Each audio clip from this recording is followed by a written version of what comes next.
ପିଲାମାନେ ଦେଖୁଥିବ ଏଠି ମୁଁ ଅଥରଙ୍କର ବହି ନେଇଛି doctor Nibedita Mishra, doctor Chandrashilenka and doctor Sasmita ବେହେରାଙ୍କର।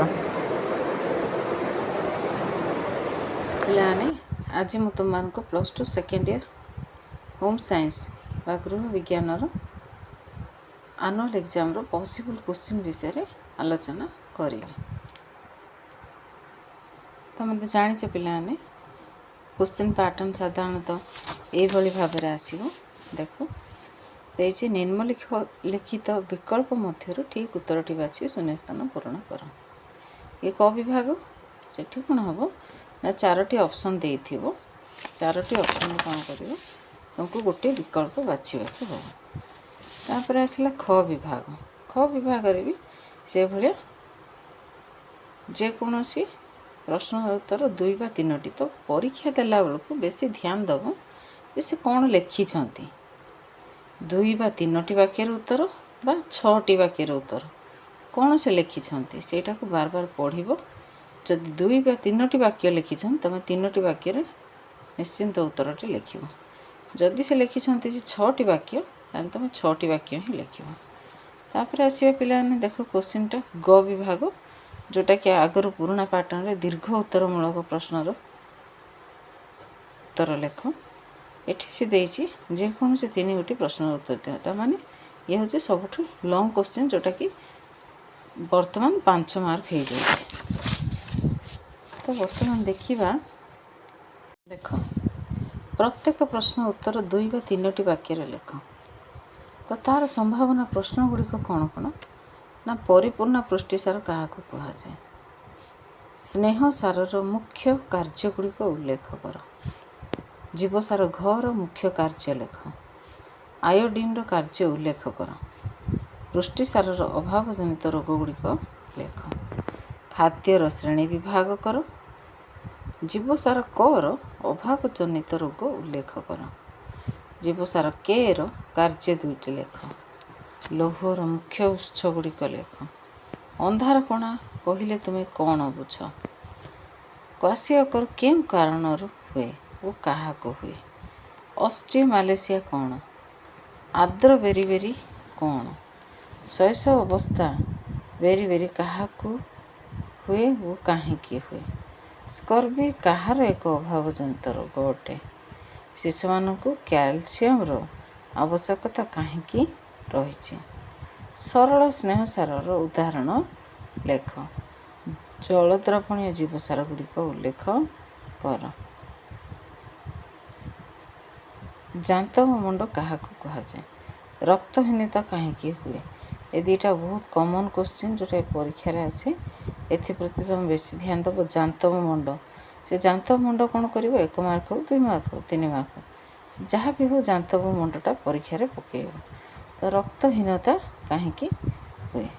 रक्त जमाट बांधा जीवसार क्या कहुए। 2 शर्करार प्रकार भेद लेख।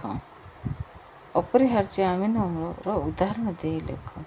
चर्बी और तैल मध्य पार्थक्य लेख। देख पिलाने मुझे गोटे उत्तर लिखिकी तुमको देखी जोटा कि तुम्हें चाहब जदि 3 मार्क चाहब जदि 2 मार्क तुम प्रिपेयर कर। तो आंसर लिखा पूर्वर गोटे जिनस को देखा बेसी जरूरी से है क्वेश्चन पूर्वर केतोटी वाक्य से लिखापी कही। तो तुमको यही जिनसटी को मन रखार अच्छी। तुमको कौन लिखार अच्छी पुष्टिसारर अभाव जनित रोग बुझाई लेख। पुष्टिसार एक गठनकारी खाद्य। यार अभाव मुख्यतः 3 गोटी रोग देखा जाए। से गुड़िक है क्वासियकर पौष्टिक मारास्मस मारास्मसीय क्वासियकर। तो ये 3टा जिनस विषय तुमको लिखा पड़ो। क्वासियकर पौष्टिक मारास्मस मारास्मसीय क्वासियकर। तो देखुव मुझे लिखी पैटर्नटा केमती पड़ी लिखा पूर्व मुझे भी कहूँ कौन से लिखिं 2 3टी वाक्य ना 6टी वाक्य केते मार्क क्वेश्चन କେତେ ମାର୍କ ଲେଖିଲେ କେତେଟା ଲେଖିଲେ ମୋତେ ଏତିକି ମିଳିବ। ସେ ଭାବିକି ତୁମେ ସେ ମାର୍କ ଦେଖିବ, ମାର୍କ ପରେ କେତେ ଗୋଟି ବାକ୍ୟ ଦେଇଛି ସେଟାକୁ ବି ଦେଖିବ। ବର୍ତ୍ତମାନ ଦେଖିବା ଦୀର୍ଘ ଉତ୍ତରମୂଳକ ପ୍ରଶ୍ନ। କେଉଁଟା ଖାଦ୍ୟ ପୋଷକ ବିଭାଗରୁ କେଉଁଟା ମୁଖ୍ୟ ବିଷୟ ସବୁ ଆସିବ। ଖାଦ୍ୟ ପୋଷକ ଆଉ ଗୋଟେ ଅଛି ତୁମର ଯେ ଆସ ପିଲାମାନେ ଏବେ ଦେଖିବା ଦୀର୍ଘ ଉତ୍ତରମୂଳକ ପ୍ରଶ୍ନ, ଯେଉଁଟାକି 5 ମାର୍କର ପ୍ରଶ୍ନ। ତ ଆଗରୁ ଟିକେ ଅଧିକ ମାର୍କ ଥିଲା, ତାକୁ ଅଧିକ ଲେଖିବାକୁ ବି ପଡ଼ୁଥିଲା। 5 ମାର୍କ ପଡ଼ିଛି, ତ ତୁମକୁ 5 ମାର୍କ କେମିତି ଲେଖିବ ଆଉ କେଉଁ ପ୍ରଶ୍ନ ଗୁଡ଼ିକ ତୁମର ଆସିବ। ତ ଦୀର୍ଘ ଉତ୍ତରମୂଳକ ପ୍ରଶ୍ନ ମୁଁ 2ଟା ବିଷୟକୁ ନେଇକି କରିଛି। ଗୋଟେ ହେଲା ଖାଦ୍ୟ ପୋଷକ, ଦ୍ୱିତୀୟଟି ହେଲା ଶରୀର ତତ୍ତ୍ୱ। ତ ଜାଣିଥିବ ଶରୀର ତତ୍ତ୍ୱର ଯେଉଁ ପାଠଟା ଟିକେ କଷ୍ଟ, ତାକୁ କାଉନସିଲ୍ କାଟି ଦେଇଛି। ତ ଏବେ ଦେଖିବା ଚାଲ କ'ଣ ସବୁ ଆସିବ।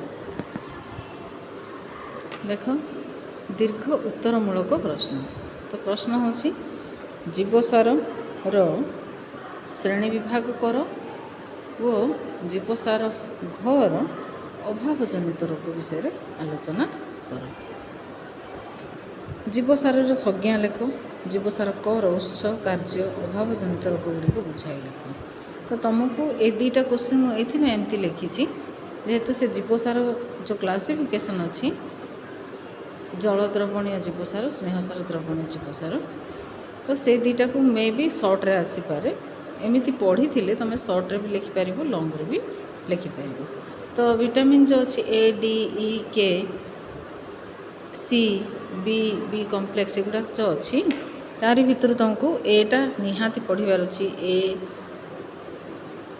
D, ଜୀବସାର କ, ଜୀବସାର ଘ, ଯେମିତି ହେଲେ ବି ପଢ଼ିବାର ଅଛି। ତାପରର ମୁଖ୍ୟ କୋଶ୍ଚିନ୍ ହେଲା କ୍ୟାଲସିୟମର କାର୍ଯ୍ୟ, ଦୈନିକ ଆବଶ୍ୟକତା, ଅଭାବଜନିତ ରୋଗ ବିଷୟରେ ଆଲୋଚନା କର। ଲୌହର କାର୍ଯ୍ୟ, ଆଧାର, ଅଭାବଜନିତ ରୋଗ ଗୁଡ଼ିକ ବୁଝାଇ ଲେଖ। ଶ୍ୱେତସାରର ଶ୍ରେଣୀ ବିଭାଗ କର ଓ ଏହାର କାର୍ଯ୍ୟଗୁଡ଼ିକ ବୁଝାଇ ଲେଖ। ପୁଷ୍ଟିସାରର ଉତ୍ସ, ଶ୍ରେଣୀ ବିଭାଗ, କାର୍ଯ୍ୟ ଆଲୋଚନା କର। ପୁଷ୍ଟିସାରର ମୁଖ୍ୟ କାର୍ଯ୍ୟ ଓ ଅଭାବର ପ୍ରଭାବ, ଲକ୍ଷଣ, କାରଣ ଓ ପ୍ରତିରୋଧର ଉପାୟ ବୁଝାଇ ଲେଖ। ଆୟୋଡ଼ିନ୍ର କାର୍ଯ୍ୟ, ଅଭାବଜନିତ ରୋଗ ଗୁଡ଼ିକ ଆଲୋଚନା କର। ତାପରେ ଅନ୍ୟ ଏକ ଚାପ୍ଟର ଅଛି ଯେଉଁଟାକି ଶିଶୁର ଯତ୍ନ, ମାତୃଦୁଗ୍ଧ, କୈଶୋର ଅବସ୍ଥାର ବିକାଶ। ତାର ବି ମୁଁ ଏଠି 2ଟା କୋଶ୍ଚିନ୍ ଲେଖିଛି। ମାତୃଦୁଗ୍ଧକୁ କାହିଁକି ଏକ ଉତ୍ତମ ଆହାର ବୋଲି କୁହାଯାଇଛି? କୈଶୋର ଅବସ୍ଥାରେ ଦେଖାଯାଉଥିବା ପରିବର୍ତ୍ତନ ଗୁଡ଼ିକ ବୁଝାଇ ଲେଖ। କୈଶୋର ଅବସ୍ଥାରେ ଦେଖାଯାଉଥିବା ସମସ୍ତ ସମସ୍ୟା ଓ ସେହି ସମସ୍ୟା ସମାଧାନରେ ପିତାମାତାଙ୍କର ଭୂମିକା ଉଲ୍ଲେଖ କର।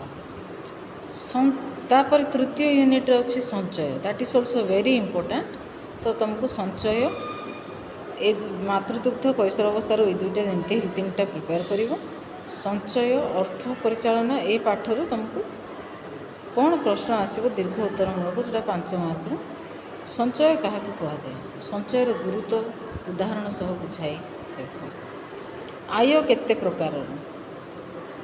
ଉଦାହରଣ ସହ ବୁଝାଇ ଲେଖ। ତାପରଟା ହେଲା ତୁମର ବସ୍ତ୍ର ଧୋତି ପ୍ରଣାଳୀ। ସେ ସାଧାରଣତଃ କାର୍ପାସ ବସ୍ତ୍ର ଧୋତି ପ୍ରଣାଳୀ ବିଷୟରେ ଅଧିକାଂଶ ସମୟରେ ପଡ଼ିଥାଏ। ନେକ୍ସଟ ହେଲା ରକ୍ତର ଗଠନ, ବୈଶିଷ୍ଟ୍ୟ, କାର୍ଯ୍ୟଗୁଡ଼ିକ ଲେଖ। କୋଷର ଗଠନ, କାର୍ଯ୍ୟ ବୁଝାଇ ଲେଖ। ତାପରେ ପିଲାମାନେ ମୁଁ 2ଟା ବିଷୟକୁ 2ଟା ଚାପ୍ଟର ଛାଡ଼ି ଦେଇଛି, ସେଇଟା ବହୁତ ହି ଇମ୍ପୋର୍ଟାଣ୍ଟ। କ'ଣ ନା ଶ୍ୱେତସାର, ସ୍ନେହସାର, ପୁଷ୍ଟିସାର। ଏ 3ଟି ଭିତରୁ 3ଟା ଯାକ ଇମ୍ପୋର୍ଟାଣ୍ଟ। ତୁମେ କୌଣସି ଚାପ୍ଟରକୁ ଛାଡ଼ିପାରିବ ନାହିଁ। ପୁଷ୍ଟିସାରକୁ ପୁରା କମ୍ପ୍ଲିଟଲି ପଢ଼ିବାକୁ ପଡ଼ିବ। ସ୍ନେହସାରକୁ ତା'ର ଉତ୍ସ, ତା'ର କାର୍ଯ୍ୟ ପଢ଼ିବାକୁ ପଡ଼ିବ। ଶ୍ୱେତସାରକୁ ତା'ର ଶ୍ରେଣୀ ବିଭାଗ, ତା'ର କାର୍ଯ୍ୟ ମନେ ରହିଲା। ପୁଷ୍ଟିସାରର ଗଠନ, ତା'ର ଶ୍ରେଣୀ ବିଭାଗ, ତା'ର କାର୍ଯ୍ୟ, ତା'ର ଅଭାବଜନିତ ରୋଗ। ତ ଏ 3ଟା ବିଷୟରୁ ଶ୍ୱେତସାର, ସ୍ନେହସାର, ପୁଷ୍ଟିସାର ଠାରୁ ପୁଷ୍ଟିସାରଟା ସହଜରେ ମନେ ରୁହେନି। କାହିଁକି ନା ତାର ଉତ୍ସ, ଗଠନ, ଶ୍ରେଣୀ ବିଭାଗ, କାର୍ଯ୍ୟ ପୁଣି ଅଭାବଜନିତ ରୋଗ। ତ ପ୍ରଥମେ ତୁମକୁ ପୃଷ୍ଟିସାରକୁ କମ୍ପ୍ଲିଟ୍ କରିବାର ଅଛି। କାହିଁକି ନା ପୃଷ୍ଟିସାରରୁ 1 ମାର୍କ କ୍ୱେଶ୍ଚିନ୍ ଆସିବ, 3 ମାର୍କ ସର୍ଟ କ୍ୱେଶ୍ଚିନ୍ ଆସିବ, 2 ମାର୍କର କ୍ୱେଶ୍ଚିନ୍ ଆସିବ, 5 ମାର୍କ ମଧ୍ୟ ଆସିପାରେ।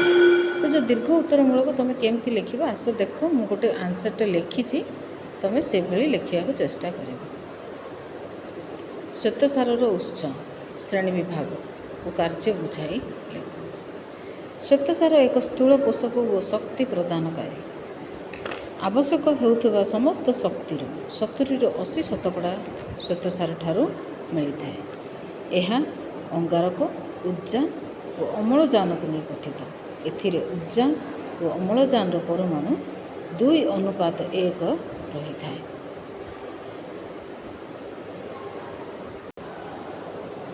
ତାପରେ ଦେଖ ଉତ୍ସ ଆଧାର। ଶ୍ୱେତସାରର ପ୍ରଧାନ ଉତ୍ସ ହେଉଛି ଶର୍କରା ଜାତୀୟ ଖାଦ୍ୟ, ଶସ୍ୟ ଜାତୀୟ ଖାଦ୍ୟ, ମୂଳ ଓ ମୂଳ ଜାତୀୟ ଖାଦ୍ୟ ଯଥା ଚିନି, ଧାନ, ଗହମ, ଚକୋଲେଟ୍, ଆଳୁ, ସାରୁ, କନ୍ଦମୂଳ ଇତ୍ୟାଦି। ଶ୍ରେଣୀ ବିଭାଗ। ଶ୍ୱେତସାରର ଏକକ ସଂଖ୍ୟାକୁ ଭିତ୍ତି କରି ଶ୍ୱେତସାରକୁ 3 ଭାଗରେ ବିଭକ୍ତ କରାଯାଇଛି।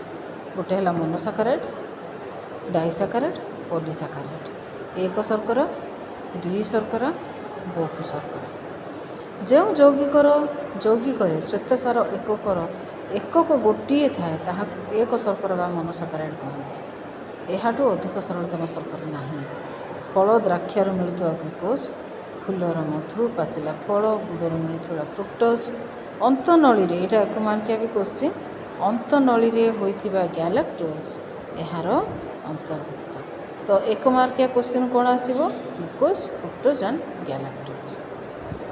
ତ 2 ଶର୍କରା, 2ଟି ମୌଳିକ ଶର୍କରା ଏକକର ସଂଯୋଗରୁ ସୃଷ୍ଟି ଶର୍କରାକୁ ଡାଇସାକାରାଇଡ୍ ବା 2 ଶର୍କରା ବୋଲି କହନ୍ତି। ଚିନି, ଆଖୁ ରସ, ବିଟ୍ ଶର୍କରା ପ୍ରସ୍ତୁତ ସୁକ୍ରୋଜ୍, ଅଙ୍କୁରିତ ବୀଜରୁ ମିଳୁଥିବା ମାଲ୍ଟୋଜ୍, ଦୁଗ୍ଧ ଶର୍କରା, ଲାକ୍ଟୋଜ୍ ଏହାର ଅନ୍ତର୍ଭୁକ୍ତ। ତ ଏଇଥିରୁ 1 ମାର୍କିଆ କ୍ୱେଶ୍ଚିନ୍ କ'ଣ ନା କାହାକୁ ଲାକ୍ଟୋଜ୍ ବୋଲି କୁହାଯାଏ ବା କାହାକୁ ବିଟ୍ ଶର୍କରାରୁ ପ୍ରସ୍ତୁତ ସୁକ୍ରୋଜ୍, ଏଠି ଦେଖୁଥିବା ସୁକ୍ରୋଜ୍ ଲେଖା ହେଇଛି, ଏଠି ଲେଖା ହେଇଛି ଦୁଗ୍ଧ ଶର୍କରା। କାହାକୁ ଦୁଗ୍ଧ ଶର୍କରା ବୋଲି କୁହାଯାଏ ବା ଡ୍ୟାସ୍କୁ ଦୁଗ୍ଧ ଶର୍କରା ବୋଲି କୁହାଯାଏ। ଏଗୁଡ଼ାକ ହେଉଛି 1 ମାର୍କିଆ ପ୍ରଶ୍ନ। ବହୁ ଶର୍କରା, ଅନେକ ଗୁଡ଼ିଏ ମୌଳିକ ଶର୍କରାର ଗ୍ଲୁକୋଜ୍ର ସମଷ୍ଟିରୁ ଏହାର ସୃଷ୍ଟି। ଏହା ସରଳତମ ନୁହଁ। ମଣ୍ଡଦ, ଡେକ୍ସଟ୍ରିନ୍, ଜୈବ ଶର୍କରା, ଜାନ୍ତବ ମଣ୍ଡ ଓ ସେଲ୍ୟୁଲୋଜ୍ ଏହାର ଉଦାହରଣ। ତ ପରୀକ୍ଷାରେ କ'ଣ ଆସିବ? ଜାନ୍ତବ ମଣ୍ଡ ଓ ସେଲ୍ୟୁଲୋଜ୍। ଏଇଟା ହେଲା 1 ମାର୍କିଆ ପ୍ରଶ୍ନ। ତାପରେ ଶ୍ୱେତସାରର କାର୍ଯ୍ୟ ଦେଖିବ। ଶ୍ୱେତସାର ଏକ ଶକ୍ତି ପ୍ରଦାନକାରୀ ଖାଦ୍ୟ। ଏହା ଶରୀର ପାଇଁ ବହୁବିଧ କାର୍ଯ୍ୟ ନିର୍ବାହ କରିଥାଏ। ଏଗୁଡ଼ିକ ହେଲା ଶକ୍ତି ପ୍ରଦାନ, ପ୍ରୋଟିନ୍ ସ୍ପେୟାରିଂ କାର୍ଯ୍ୟ। ଏଠି ଶକ୍ତି ପ୍ରଦାନରେ କ'ଣ ଲେଖିବ ନା ଶ୍ୱେତସାର ଜାତୀୟ ଖାଦ୍ୟ ଶରୀରକୁ 4 କିଲୋ କ୍ୟାଲୋରି ଶକ୍ତି ଯୋଗାଇଥାଏ।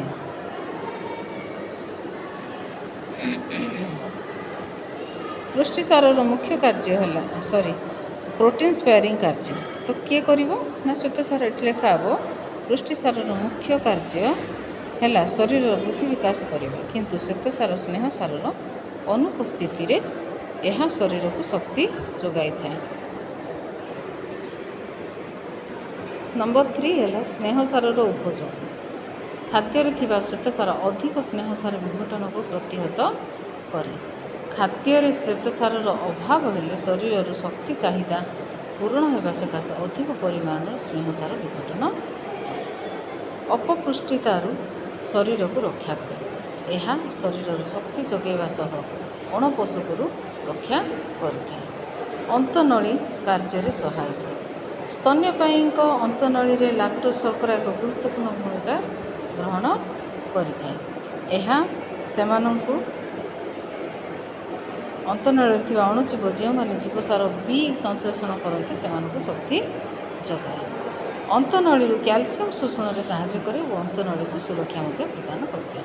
ଏ ତ ଦେଖିଲେ ପିଲାମାନେ ଯେ ଏଇଟା ହେଲା ଲଙ୍ଗ କୋଶ୍ଚିନ୍। ଦ୍ୱିତୀୟ ଦୀର୍ଘ ଉତ୍ତରମୂଳକ ପ୍ରଶ୍ନ ହେଲା କ୍ୟାଲସିୟମର ଉତ୍ସ। ଏଇଟା ହେଉଛି ଆଉ ଗୋଟେ ବହୁତ ବଡ଼ ଇମ୍ପୋର୍ଟାଣ୍ଟ କୋଶ୍ଚିନ୍। କ୍ୟାଲସିୟମର ଉତ୍ସ, କାର୍ଯ୍ୟ, ଅଭାବର ପ୍ରଭାବ ବୁଝାଇ ଲେଖ। ବର୍ତ୍ତମାନ ଦେଖିବା ଏଇଟା ଉତ୍ତର କେମିତି ଲେଖାଯିବ।